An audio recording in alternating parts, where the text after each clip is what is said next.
Hello guys, कैसे हैं आप सब। मेरा नाम है विकास। आज मैं आप लोगों के लिए एक वीडियो लेकर आया हूं और इस वीडियो के अंदर मैं आप लोगों को पढ़ाने वाला हूं जनरेशंस के बारे में। फर्स्ट ऑफ ऑल आप लोग स्क्रीनशॉट ले लीजिए। होप सो आप लोगों ने स्क्रीनशॉट ले लिया होगा।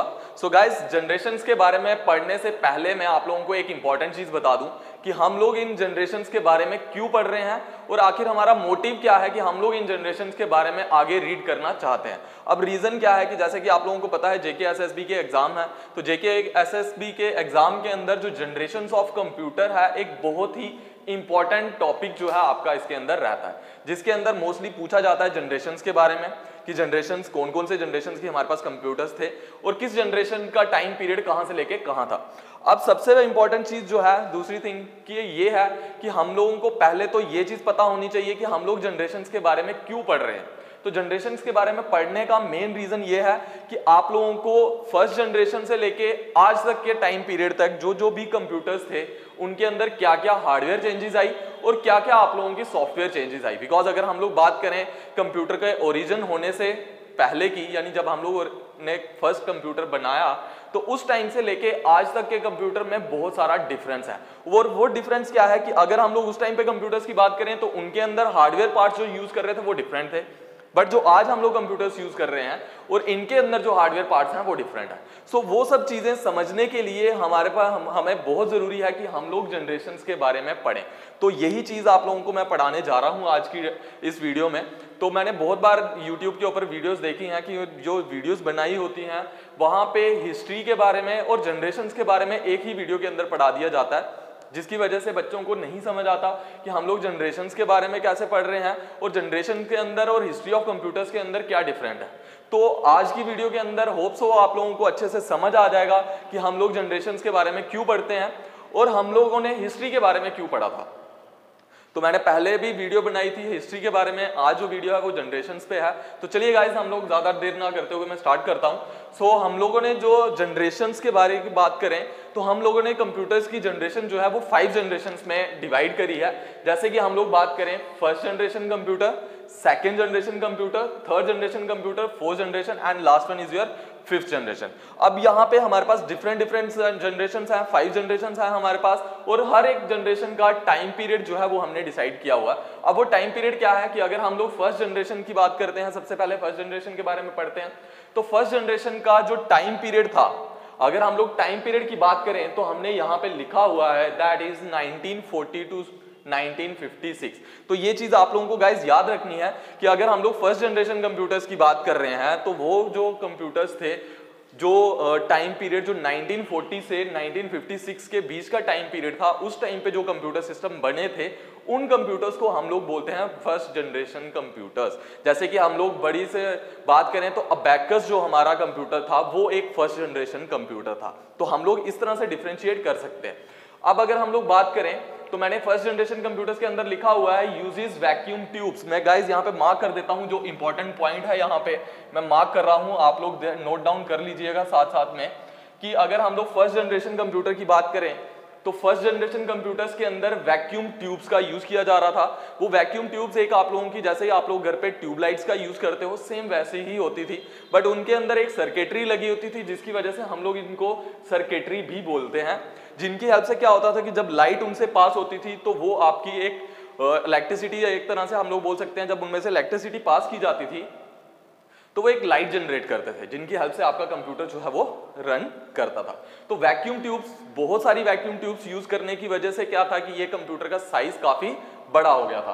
देन नेक्स्ट बात करें, consumes lots of power and generates large amount of heat. अब ऑब्वियस ही बात है, जहां हम लोग इतनी सारी ट्यूबलाइट्स का यूज करेंगे तो वहां पे पावर भी ज्यादा कंज्यूम होगी। हम लोग बात करें तो अगर इन वैक्यूम ट्यूब्स के अंदर, तो इनके अंदर हम लोग हंड्रेड्स ऑफ वैक्यूम ट्यूब्स का यूज कर रहे थे और वो हंड्रेड्स ऑफ वैक्यूम ट्यूब्स जो यूज हो रही थी तो ऑब्वियस है वो वहां पे पावर भी कंज्यूम करेंगी, यानी बहुत ज्यादा इलेक्ट्रिसिटी भी उनको चाहिए, पावर चाहिए चलने के लिए। और जब उनको इलेक्ट्रिसिटी इतनी चाहिए तो दैट मीन्स वो आपकी हीट भी बहुत ज्यादा जनरेट करेंगे। जैसे कि मैंने यहाँ पे लिखा हुआ है generates large amount of heat. तो ये चीज भी आप लोगों ने गाइस नोट कर लेनी है। यहाँ पे मैं लिख देता हूँ जैसे कि generates large amount of heat, just because कि हम लोग उनके अंदर बहुत सारी वैक्यूम ट्यूब्स का यूज कर रहे थे तो वो हीट भी बहुत ज्यादा अमाउंट की जो है जनरेट कर रहे थे, जिसको मैनेज कर पाना उस टाइम पे हमारे लिए काफी प्रॉब्लम थी, उस टाइम पे काफी डिफिकल्ट था। नाउ नेक्स्ट पढ़े, it is very large in size and very expensive. Guys याद रखना, लार्ज इन साइज का मतलब है कि जब हम लोग ये वैक्यूम ट्यूब्स यूज कर रहे थे, काफी बड़ी बड़ी वैक्यूम ट्यूब्स होती थी, और इन वैक्यूम ट्यूब्स की बड़े होने की वजह से हमारे कंप्यूटर सिस्टम का साइज जो है वो काफी बड़ा हो गया। जहाँ इवन कि मैं बोल सकता हूँ कि जितने बड़े रूम के अंदर मैं आज की डेट में वीडियो बना रहा हूँ, जहाँ जितना बड़ा आपका घर का रूम है, जिस रूम में आप लोग रहते हो, उतने बड़े बड़े साइज के हमारे ये कंप्यूटर्स थे, तो जिनको उस टाइम पे मैनेज कर पाना काफी डिफिकल्ट था, बिकॉज वैक्यूम ट्यूब्स थी वहां पे, हमें उनको इंटरनल कूलिंग के लिए हमें वहां पे सिस्टम्स चाहिए थे। नाउ आगे बात करें तो uses machine language and low level language. तो गाइज इस चीज का भी आपको ध्यान रखना है यहाँ पे कि अगर हम लोग उन कंप्यूटर्स की बात करें जो फर्स्ट जनरेशन कंप्यूटर्स थी, तो वो मशीन लैंग्वेज का यूज करती थी प्रोसेसिंग करने के लिए, यानी प्रोग्रामिंग के लिए हम लोग बात करें तो वहां पे हम लोग मशीन लैंग्वेज का यूज करते थे, या फिर हम लोग लो लेवल लैंग्वेजेस का यूज करते थे। देन अगर बात करें आगे, तो मैंने लिखा है फर्स्ट कैलकुलेटिंग डिवाइस, यानी ये उस टाइम का फर्स्ट कैलकुलेटिंग डिवाइस भी कहा जाता है, क्योंकि उस टाइम पे हमारे पास और कोई डिवाइस नहीं था कैलकुलेट करने के लिए, तो हम लोग उस टाइम पे इसको फर्स्ट कैलकुलेटिंग डिवाइस भी बोलते हैं। नाउ नेक्स्ट बात करें तो आगे मैंने लिखा guys uses punch card and paper tapes. अब ये पंच कार्ड्स और पेपर टेप्स जो थी, ये हम लोग यूज करते थे उस टाइम पे इनके अंदर डेटा फीड करने के लिए, या फिर इनको कोई प्रॉब्लम सॉल्व करने के लिए देने हैं, तो हम लोग यहाँ पे पंच कार्ड्स का यूज करते थे और पेपर टेप्स का यूज करते थे। तो ये भी गाइस आप लोगों ने नोट कर लेना है ध्यान से, कि आप लोगों को ये भी याद रहे कि हम लोग उस टाइम पे जो हमारे पास कंप्यूटर्स थे उनके अंदर हम लोग पेपर टेप्स का और साथ ही साथ पंच कार्ड्स का यूज करते थे अपना डेटा उसके अंदर फीड करवाने के लिए। यानी अगर मेरे को उसको कोई प्रॉब्लम करने के लिए देनी है तो मेरे को पंच कार्ड्स का यूज करना पड़ता। ये पंच कार्ड्स कुछ आप लोगों के इस तरह से होते थे और इनके अंदर छोटे छोटे होल्स वगैरह होते थे, जिनको रीड करके आपका कंप्यूटर जो है वो प्रॉब्लम को रीड करता था। नाउ नेक्स्ट बात करें, very hard to insert new problem. अगर हम लोग इन कंप्यूटर्स के अंदर बात करें तो पंच कार्ड्स का यूज किया जा रहा था, तो उन पंच कार्ड्स के अंदर प्रोसेसिंग कर पाना, उन पंच कार्ड्स को कॉन्फ़िगर कर पाना ताकि हम लोग कंप्यूटर को न्यू प्रॉब्लम जो है वो इंसर्ट कर पाए, वो काफी डिफिकल्ट था उस टाइम के लिए। तो ये भी आप लोगों को याद होना चाहिए कि काफी डिफिकल्ट था उस टाइम पे हम लोगों को इसको न्यू प्रॉब्लम देना, इवन कि काफी ज्यादा टाइम लग जाता था एक प्रॉब्लम देने के बाद दूसरी प्रॉब्लम कंप्यूटर को देने में। देन बात करें fastest calculating device, so it is the fastest calculating device of that time. Not even कि आप ये नहीं बोल सकते कि आज की डेट का ये फास्टेस्ट डिवाइस है, बिकॉज आज की डेट में तो हमारे पास बहुत सारे डिवाइसेस हैं ऐसे। सो उस टाइम पे जो कहा जाता है तो ये हमारा एक फास्टेस्ट कैलकुलेटिंग डिवाइस भी था। देन मैंने लिखा है परफॉर्म्स 500,000 एडिशंस पर सेकेंड, यानी उस टाइम पे ये कंप्यूटर आप इमेजिन कर सकते हो कि 5000 एडिशंस जो है एक सेकंड में परफॉर्म कर सकता था। यानी उस टाइम पे ये कंप्यूटर भी हमारा इतना पावरफुल था कि आपकी 5000 एडिशंस पर सेकंड में परफॉर्म करके दे रहा है आपको। एंड देन अगर मैं बात करूं तो मल्टीप्लिकेशंस आपकी 350 मल्टीप्लिकेशंस आपकी पर सेकंड में आपको परफॉर्म करके दे सकता था। ये कैपेबिलिटी थी आपकी फर्स्ट जनरेशन कंप्यूटर की। तो बढ़ते हैं आगे नेक्स्ट जनरेशन की तरफ। तो नेक्स्ट जनरेशन है मेरे पास सेकंड जनरेशन कंप्यूटर। अब सेकंड जनरेशन कंप्यूटर्स के अंदर हमारे पास क्या क्या चेंजेस आ गई फर्स्ट जनरेशन कंप्यूटर के मुकाबले देखा जाए तो मैंने यहाँ पे लिखा है vacuum tubes replace with transistors. यानी पहले हम लोग फर्स्ट जनरेशन में क्या यूज कर रहे थे, वैक्यूम ट्यूब्स का।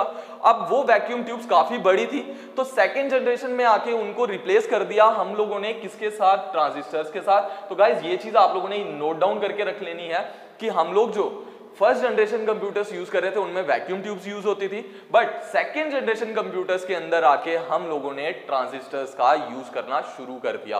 तो वहां पे ट्रांजिस्टर्स ने रिप्लेस कर दिया इन वैक्यूम ट्यूब्स को। तो ये चीज आप लोगों को याद रखनी है यहाँ पे कि हमारे पास क्या था, पहले वैक्यूम ट्यूब्स थी, अब हमारे पास आ चुके हैं ट्रांजिस्टर्स। अब नाउ बात करें दीज कंप्यूटर्स बिकेम फास्टर। ये कंप्यूटर्स जो है काफी फास्ट थे as compare to first generation computers के, और चीपर भी थे। चीपर क्यों थी, क्योंकि वैक्यूम ट्यूब्स का यूज हो रहा था, तो वैक्यूम ट्यूब्स काफी कॉस्टली थी। अब हम लोग ट्रांजिस्टर्स का यूज कर रहे हैं, तो ट्रांजिस्टर्स का यूज होने की वजह से क्या हो गया, उनकी कॉस्ट जो है वो काफी कम हो गई according to first generation computer. Now next बात करते हैं मोर एनर्जी एफिशिएंट। अगर वैक्यूम ट्यूब्स की बात करें तो वो काफी ज्यादा एनर्जी चाहिए उनको रन करने के लिए, तो यहां पे ट्रांजिस्टर्स को as compare to vacuum tubes के कम एनर्जी चाहिए रन करने के लिए। तो इस वजह से हमारी एनर्जी भी सेव हो गई, यहां पे इलेक्ट्रिसिटी सेव होना शुरू हो गई। Then still generates lots of heat, but यहाँ पे हीट की प्रॉब्लम जो है वो हमारी सेम रही, बिकॉज यहाँ पे भी हीट जनरेट हो रही थी और यहाँ पे भी बहुत ज्यादा हीट जनरेट हो रही थी। देन बात करें uses magnetic core technology. Guys again बहुत इंपॉर्टेंट पॉइंट है ये भी आपका, कि मैग्नेटिक कोर टेक्नोलॉजी की यूज किया जाता था वहां पे उस टाइम पे, यानी जो सेकेंड जनरेशन कंप्यूटर्स थे उनके अंदर हम लोग मैग्नेटिक कोर टेक्नोलॉजी का यूज करते थे। Now save instructions in memory. In computers के अंदर हम लोग जो इंस्ट्रक्शंस हैं उनको मेमोरी के अंदर सेव कर सकते थे। ये आपके सेकेंड जनरेशन कंप्यूटर्स का एक एडवांटेज है आपके पास, कि हम लोग एक तो पहले तो उनके अंदर ट्रांजिस्टर्स का यूज कर रहे थे, बिकॉज वैक्यूम ट्यूब्स की वजह से हमारा साइज बड़ा हो रहा था, हमारी इलेक्ट्रिसिटी काफी ज्यादा कंज्यूम हो रही थी। अब हमारा साइज कम हो चुका है, हमारे फास्टर भी कंप्यूटर्स हो चुके हैं और चीपर यानी उनकी कॉस्ट कम हो चुकी है और एनर्जी एफिशिएंट भी हो चुके हैं। देन आगे बात करें यूजेस मशीन लैंग्वेज। अब इन कंप्यूटर्स के अंदर जो प्रोग्रामिंग की जाती थी वो किस लैंग्वेजेस के अंदर की जाती थी? मशीन लैंग्वेज के अंदर, यानी assembly language and machine language. अब इनके अंदर एक बहुत ही इंपॉर्टेंट चीज होना शुरू हो गई, दैट इज टाइम शेयरिंग। यानी अगर कई बार ऐसा क्वेश्चन पूछा जाता है विच generation computers will perform time sharing and multitasking, तो आप लोगों को यहाँ पे गाइस याद रखना है कि वो कौन से कंप्यूटर्स थे आप लोगों के, that is second generation computer, जो कि आप लोगों के परफॉर्म कर सकते थे आपके मल्टीटास्किंग एंड आपकी टाइम शेयरिंग, राइट। तो ये दो चीजें आप लोगों ने गाइस याद रखनी है। नाउ एग्जांपल की बात करें, एग्जांपल PDP 8 एंड IBM 1401 है गाइस, मैं सॉरी चाहूंगा 14। तो ये आप लोगों के पास जो है वो सेकंड जनरेशन कंप्यूटर्स के टाइप्स थे। मैंने आपको फर्स्ट जनरेशन कंप्यूटर के टाइप्स भी यहाँ पे लिखे हुए हैं, ENIAC एंड UNIVAC, राइट। अब बात करते हैं गाइस, हम लोग पढ़ते हैं थर्ड जनरेशन कंप्यूटर्स के बारे में। अब थर्ड जनरेशन कंप्यूटर का टाइम पीरियड जो है वो था आपका 1964 टू 1971। ये चीज आप लोगों को याद रखनी है कि अगर हम लोग थर्ड जनरेशन कंप्यूटर्स की बात करें तो उन कंप्यूटर्स का जो टाइम पीरियड था वो था 1964 टू 1971। नाउ अब यहाँ पे इंपॉर्टेंट थिंग है कि यहाँ पे ट्रांजिस्टर्स को रिप्लेस कर दिया गया किसके साथ? इंटीग्रेटेड सर्किट्स के साथ, जिनको आप लोग आईसीज बोलते हो।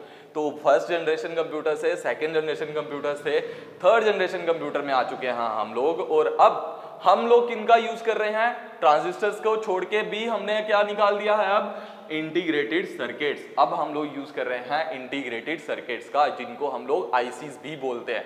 अब ये क्या है? आपके कंप्यूटर्स काफी स्मॉल हो चुके हैं, फास्टर हैं, चीपर हैं, एंड ये आपके सेकेंड जनरेशन कंप्यूटर से काफी ज्यादा फास्ट भी थे। जैसे मैंने यहाँ पे लिखा है smaller, faster, cheaper than second generation computer. तो ये आप लोगों के काफी फास्ट हो चुके हैं आपके फर्स्ट जनरेशन और सेकेंड जनरेशन कंप्यूटर्स के अकॉर्डिंग। नाउ अब बात करें जो यहाँ पे हम लोग इंटीग्रेटेड सर्किट्स का यूज कर रहे हैं, वो इंटीग्रेटेड सर्किट्स कैसे बने हुए? तो यहाँ पे मैंने लिखा हुआ है these transistors are placed on a very small silicon chip. तो ये जो आईसीज थे वो आईसीज आप लोगों के किनके बने हुए थे? आपके इन सिलिकॉन चिप्स के। तो बेसिकली क्या था कि इनको हम लोगों ने छोटे छोटे सेमीकंडक्टर सिलिकॉन चिप्स के साथ जो है आईसीज को क्रिएट किया हुआ था, और हमारे पास जो है एक आईसी बन के आ चुका था, जिनको हम लोग इन कंप्यूटर्स के अंदर यूज कर रहे थे उनकी बेटर परफॉर्मेंस के लिए, उनके कॉस्ट की इफेक्टिविटी के लिए। नाउ नेक्स्ट बात करें तो इनके अंदर हम लोग कीबोर्ड का और मॉनिटर का यूज कर रहे थे, यानी कीबोर्ड एंड मॉनिटर यहाँ पे यूज करना शुरू कर दिया था हम लोगों ने गाइस। पहले हम लोग जो कंप्यूटर्स यूज कर रहे थे उनके अंदर इनपुट देने के लिए हम लोग पंच कार्ड टेप्स का यूज कर रहे हैं, मैग्नेटिक टेप्स का यूज कर रहे हैं, बट यहाँ पे हम लोग क्या यूज कर रहे थे? Keyboard and monitor. आउटपुट भी इवन कि हम लोग फर्स्ट और सेकंड जनरेशन में with the help of tapes, magnetic tapes और पंच कार्ड्स का यूज से हेल्प कर रहे थे, बट यहाँ पे आउटपुट के लिए आप लोगों ने मॉनिटर को यूज करना शुरू कर दिया था। नाउ ओएस की बात करें, यानी ऑपरेटिंग सिस्टम की बात करें, तो जो इनके अंदर प्रोग्रामिंग की जाती थी वो थी आपकी हाई लेवल लैंग्वेजेस के अंदर की जाती थी। जो लैंग्वेजेस के नाम मैंने लिखे हुए हैं फोर्ट्रैन एंड कोबोल। फोर्ट्रैन का कई बार ऐसा पूछा जाता है फोर्ट्रैन की फुल फॉर्म क्या है, तो इसकी फुल फॉर्म है फॉर ट्रांजिस्टर, फॉर ट्रांजिस्टर। तो ये गाइस आप लोगों ने याद रखना है, फॉर ट्रांजिस्टर्स यानी फोर्ट्रैन। नाउ हम लोग नेक्स्ट जनरेशन पे आते हैं, that is your fourth generation computer. तो फोर्थ जनरेशन कंप्यूटर जो है आपके काफी इंपॉर्टेंट जनरेशन है, जो कि आप लोग आप देख सकते हो टाइम पीरियड है 1970 से लेके प्रेजेंट तक जो हम लोग कंप्यूटर्स यूज कर रहे हैं वो सारे आपके 1970 जनरेशन के, सॉरी 4th जनरेशन के कंप्यूटर्स हैं। नाउ अब इन कंप्यूटर्स की बात करें तो ये जो कंप्यूटर्स हैं आपके माइक्रो प्रोसेसर टेक्नोलॉजी पे बेस्ड हो रहे हैं। ये किन पे बेस्ड है? माइक्रो प्रोसेसर टेक्नोलॉजी पे, बिकॉज हम लोगों ने अब आईसीज को मिला के, हम लोगों ने आईसीज को, बहुत सारे नंबर ऑफ आईसीज को एक साथ करके हम लोगों ने माइक्रो प्रोसेसर बना दिया है। माइक्रो प्रोसेसर, पहले हम लोग आईसीज का यूज कर रहे थे और वो आईसीज बने हुए थे ट्रांजिस्टर्स के। अब जो माइक्रो प्रोसेसर्स हैं वो बने हुए हैं इन्हीं आईसीज के साथ। अब यहाँ पे गाइस नोट डाउन कीजिएगा, यहां पे लिखा हुआ microprocessor is a combination और pack of millions of ICs on a single chip. तो कई बार प्रोसेसर का अगर आपसे कोई पूछे कि प्रोसेसर क्या है, तो प्रोसेसर एक तरह से एक कॉम्बिनेशन है जिसके अंदर हम लोगों ने बहुत सारे मिलियंस ऑफ आईसीज को एक साथ पैक कर दिया और मिला के उसको बना दिया हम लोगों ने माइक्रो प्रोसेसर। तो वो बन जाता है आपका माइक्रो प्रोसेसर। नाउ आप बात करें तो इसके अंदर हम लोग यूज करते थे VLSI टेक्नोलॉजी का, यानी वेरी लार्ज स्केल इंटीग्रेशन। अब वेरी लार्ज स्केल इंटीग्रेशन क्यों बोला जाता है? बिकॉज इनके अंदर बहुत ज्यादा स्केल में जो है हम लोग इंटीग्रेटेड सर्किट्स का यूज कर रहे हैं, तभी हम लोग इसको बोलते हैं very large scale integrated circuits या फिर इंटीग्रेशंस भी बोलते हैं। तो हम लोग इस टेक्नोलॉजी का इनके अंदर यूज करें। नाउ स्मॉल इन साइज, आपके साथ काफी ज्यादा स्मॉल हो चुके थे। इन टाइम पे हम लोग लैपटॉप्स का यूज करना शुरू कर दिया था, हम लोगों ने गाइस डेस्कटॉप का यूज करना शुरू कर दिया था। And now easily portable. अब इन कंप्यूटर्स को हम लोग कहीं से भी उठा के एक जगह से दूसरी जगह लेकर जा सकते थे, यानी ये आपके कंप्यूटर्स जो हैं पोर्टेबल थे। और इन कंप्यूटर्स के अंदर इंपॉर्टेंट थिंग कि हम लोग ऑपरेटिंग सिस्टम का यूज कर रहे थे। बट कौन से ऑपरेटिंग सिस्टम का गाइस? GUI ऑपरेटिंग सिस्टम, जिसको हम लोग ग्राफिकल यूजर इंटरफेस भी बोलते हैं। यानी आप लोग इनके अंदर जो ऑपरेटिंग सिस्टम का यूज कर रहे थे वो ग्राफिकली आप लोग उसको ऑपरेट कर सकते हो। लाइकवाइज आज की डेट में हम लोग, अगर मैं उस टाइम की एग्जांपल दूं तो वहां पे हम लोग यूज कर रहे थे लाइकवाइज आपके पास विंडो 98, ये हम लोग वहां पे यूज कर रहे थे। नाउ 5th जनरेशन कंप्यूटर्स की बात करें तो प्रेजेंट से लेके बियॉन्ड तक, यानी आज से लेके आगे तक जो जनरेशन आने वाली है वो हमारी कौन सी है? 5th generation computer. और ये कंप्यूटर जो बेस्ड है वो किस पे है? अल्ट्रा लार्ज स्केल इंटीग्रेशन, यानी ULSI। गाइस याद रखिएगा, यहाँ पे ये जो इंटीग्रेशन हम लोग यूज कर रहे हैं, यानी यहाँ पे टेक्नोलॉजी वो कौन सी है? ULSI, यानी अल्ट्रा स्केल लार्ज इंटीग्रेशन। अब इन कंप्यूटर्स की बात करें तो ये सारे कंप्यूटर्स आपके आर्टिफिशियल इंटेलिजेंस बेस्ड कंप्यूटर्स हैं। Artificial intelligence in the sense कि इनके पास अपना ब्रेन है काम करने के लिए, अपना खुद काम कर सकते हैं। इवन कि हम लोगों को जैसे कि वॉइस रिकॉग्नाइजेशन, इनको पता होता है कि कौन सा बंदा हमारे कंप्यूटर के अंदर लायबल है हम लोगों को ओपन करने के लिए और कौन सा नहीं। यानी इनके अंदर अपनी AI टेक्नोलॉजी का यूज कर रहे हैं, आर्टिफिशियल इंटेलिजेंस का यूज कर रहे हैं हम लोग। तो ये चीज आप लोगों को गाइस याद रखनी है। And then very fast cheaper, आपके ये कंप्यूटर्स काफी ज्यादा फास्ट भी थे और काफी आपके प्राइस इनका काफी लो भी था, यानी चीपर भी थे। And now easily portable, likewise आज की डेट में हम लोग टैबलेट्स का यूज कर रहे हैं, पाम टॉप्स का यूज कर रहे हैं। तो वो सारे आप लोगों के जो हैं वो आपके 5th जनरेशन कंप्यूटर्स हैं। तो होप सो गाइस आप लोगों को अच्छे से अब समझ आ गया होगा कि हमारे पास 1st generation, 2nd generation, 3rd generation computer से 5th जनरेशन तक कंप्यूटर्स में क्या क्या हार्डवेयर चेंजेस आई हैं और क्या क्या सॉफ्टवेयर चेंजेस उनके अंदर आती गई। तो बेसिकली जनरेशंस पढ़ने का हमारा मेन मोटिव ही यही था कि हम लोग हार्डवेयर के बारे में जो है अच्छे से पढ़ पाएं कि 1st जनरेशन लेके 5th जनरेशन तक, यानी आज प्रेजेंट तक जो हम लोग पीसीज यूज कर रहे हैं उनके अंदर क्या क्या हार्डवेयर चेंजेस आई। तो आज की वीडियो में गाइस इतना ही, मिलते हैं नेक्स्ट वीडियो में।